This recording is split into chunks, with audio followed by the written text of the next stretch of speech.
Who are the 5 Giants with the most to prove at joint practices this week versus the Miami Dolphins and the preseason game this Saturday? I'm going to tell you the answer to that question coming up in a second as you're locked into New York Giants Now by Chat Sports. We are presented by Prize Picks, and my name is Marshall Green. Across NFL training camp, you always hear that the biggest week is joint practice week. And coaches, more often than not, will put more stock into joint practice than they will in that actual game. So we're going to see some real 11-on-11 reps, some 7-on-7 reps, some 9-on-7 stuff for inside run, one-on-ones with wide receivers and corners, as well as pass rushers working against offensive linemen. An opportunity for people on this roster to show John Harbaugh that they can stand the test against some of the better players in the National Football League. Let's start the wide receiver position.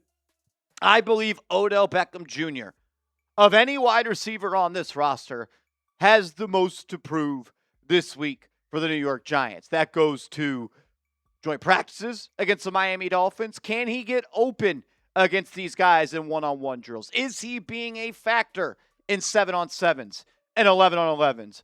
And this joint practice on Thursday is going to be more physical than it was in the game on Saturday against the Vikings, and it'll be more physical than the game that will happen this Saturday against the Dolphins. Can Odell Beckham Jr. and his body hold up, come out of joint practice healthy, while also making an impact? If he can check both of those boxes and then make some plays on Saturday, I think the stock is going up, and I think there is a chance that he is going to make this roster. At the end of the day, it's going to come down to numbers. Do the Giants keep 6 wide receivers? Do they keep 7 wide receivers? Are they going to 1,000% keep a guy like Calvin Austin?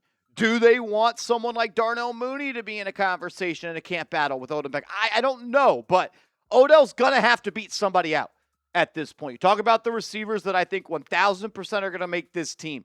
That includes Malik Neighbors, Darius Slayton, and Malachi Fields. I think all 3 of those guys are locks. And then I look at a guy like Darnell Mooney and Calvin Austin, and at one point, I thought that they were 1,000% going to be locks. And I still think they do make the roster, but maybe instead of 1,000% sure, I think maybe down to like 90 or 85%, especially with Calvin Austin. That's 5 guys that I think are likely going to make this team. Then you get 2 guys on the roster bubble. Are Odell Beckham Jr. and Braxton Berrios competing for that 6th and final spot?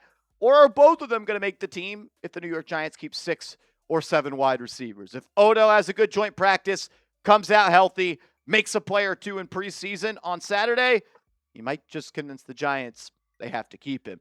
Let's go to defense. And I think maybe the most important player on the defense for the New York Giants is Darius Alexander. Not because he's the best player, but if Alexander can be a player that makes an impact, that raises the level of productivity that this defense can give you on a week-in, week-out basis. And I know there's some people that think that Alexander is a really good player, and I think he has that potential. But through a year and 1 preseason game, as someone that was banging the table for the New York Giants to take him at the top of round 3 in that 2025 draft, he's been a little bit disappointing. I didn't think he played good in that Minnesota Vikings game in the preseason. Yes, he did have a sack. That was cleanup duty. The sack landed in his lap. Jack Kelly was the one that blew that play up. There were multiple times that the interior offensive linemen versus the Minnesota Vikings were just pushing Darius Alexander out of the way. And I get it. Pro Football Focus, they are not the gospel, but they're an unbiased source who watches the tape.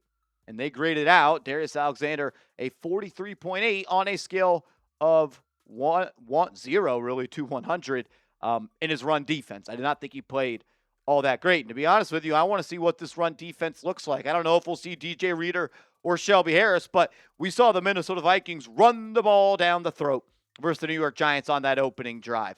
Thought Josh Tupu, I thought he was okay. I think a little bit overrated his performance. I thought Lucky Fotu was just a body out there. Davidson had the PBU where he batted down the pass. I want to see some more Bobby Jamison Travis, and I want to see someone on this defensive line depth chart step up. Because if they don't, I don't know if it's going to be good news for the Giants and their defense. All eyes are on Darius Alexander in joint practices, as well as in this game against the Dolphins. We'll have 3 more players to talk about coming up. Well, really 5 more players, so stick around. But make sure you are hooked up with our sponsor of today's video, and that is Prize Picks. Download the Prize Picks app today. Use that promo code HMA, and when you play and win your first $5 lineup, you get $150 in bonus lineups. Prize Picks, super easy to play. All you do is create a lineup of 2 to 6 players, and you either pick more or you pick less on the stats that Prize Picks selects for that player. We've got some preseason football coming up this week, and the stat total for Shedeur Sanders and Cam Ward is both 92.5 passing yards. I'm taking the less on both those. A chance to turn $20 into $60. You put $5 on it, you have a chance to win $15. And if you win that, you get $150 in bonus lineup. So download the app, create an account, use the promo code HMA, play your first $5 lineup. And if you win that first $5 lineup, you get an additional $150 in bonus lineups. Let's stick to the defense, and let's go to the second level of the defense. Micah McFadden. I don't think Micah McFadden played bad in that opener, but we all saw McFadden miss that tackle on one of the big runs by Aaron Jones that really put the New York Giants in a bad spot defensively. And I understand that it was his first game back, but the way the NFL works is it's a what have you done for me lately type of league. And this has more so to do with how good Jack Kelly has looked. I have been impressed by Kelly. I went back and I watched the tape of that game against the Vikings, and he was all around the ball, and he could be used in different ways that McFadden really can't. You could play him as an inside linebacker, but he has the versatility to blitz through the A-gap, off the edge, and be used as a weapon in that department. And I think it's a real competition right now. Maybe one that's not being discussed is who's going to be that third linebacker if something were to happen to Tremaine Edmunds or Arvell Reese. I do still think it is Micah McFadden just because he has the experience and he is more of your prototypical traditional inside linebacker. But Kelly's coming, man. He's fast, he's strong, he's motivated, and he knows an opportunity is there. If McFadden doesn't play well this week and Jack Kelly does, that could change the way that we think about this inside linebacker room. And that'd be a good thing because Kelly's a rookie and McFadden's on a 1-year, essentially a veteran minimum deal.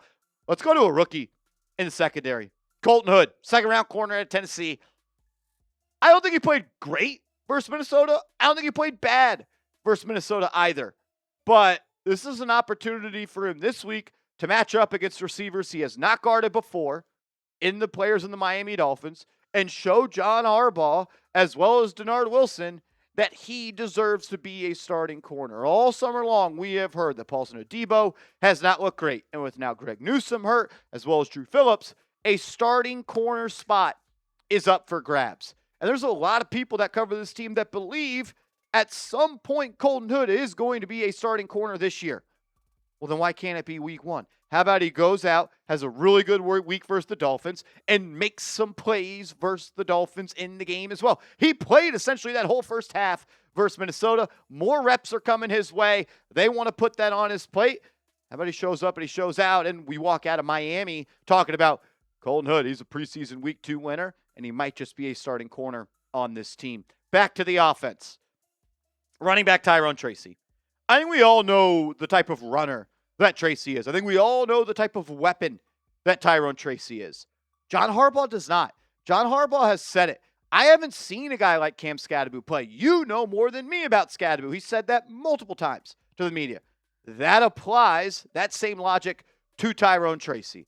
So I think that it would be nice to see him make a couple of nice runs or make a catch or something like that, but I promise you this much. If he misses another block like he did on Saturday that got his quarterback killed, put him into the blue tent, and created another BS narrative about this team, I don't know if that's the type of water you want to be standing in. I don't think he's in the doghouse. At Tuesday's practice, Tyrone Tracy was the first back up with the first team offense. But making one mistake is fine. Making another mistake would be, I think, a really bad outcome for Tracy. I believe in the player. I believe that he could be an impact guy and a weapon on an explosive offense. Back-to-back 1,000 yards, all-purpose in his 2-year career. But if you can't block, that means you can't play on third down. And if you can't play on third down as a running back, and you're not someone that is an extremely great runner in between the tackles, which I don't know if Tyrone Tracy is. I think he's a good back. You're just really you're putting yourself in between a rock and a hard place, and same with your coaching staff. John Harbaugh can't trust you to protect the franchise, which is Jackson Dart. I don't know if you're going to play all that much. We saw how good Motor Singletary looked on that screen game. They're bringing in Najee Harris. I'm rooting for Tyrone Tracy, but he needs to have a big game and a big week and show that he can be trusted in pass protection. And the kicker battle. We saw Ben Sauls not going to kick as the buzzer sounded going to halftime.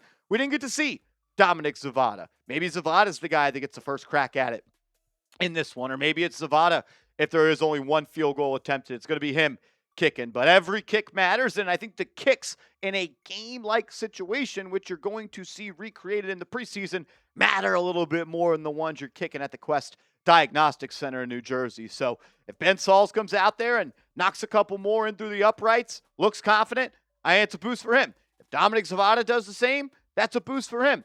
It's competition, and they're in the thick of it. I think Zavada's in the league, but we'll see, and I think another opportunity for either of these guys to separate themselves in the competition. Real football action is happening this week. Thursday is going to be awesome. We're going to have a thorough breakdown of joint practices. Going to bring on my guy Nick Roloff, the host of the Miami Dolphins channel, to preview this game as well, like we did with the Vikings game. A lot of fun. Excited for this week. Hit that thumbs up icon if you're ready for some real football action. And make sure you are following me on social media. You can find me on Twitter and Instagram at @MarshallGreen_.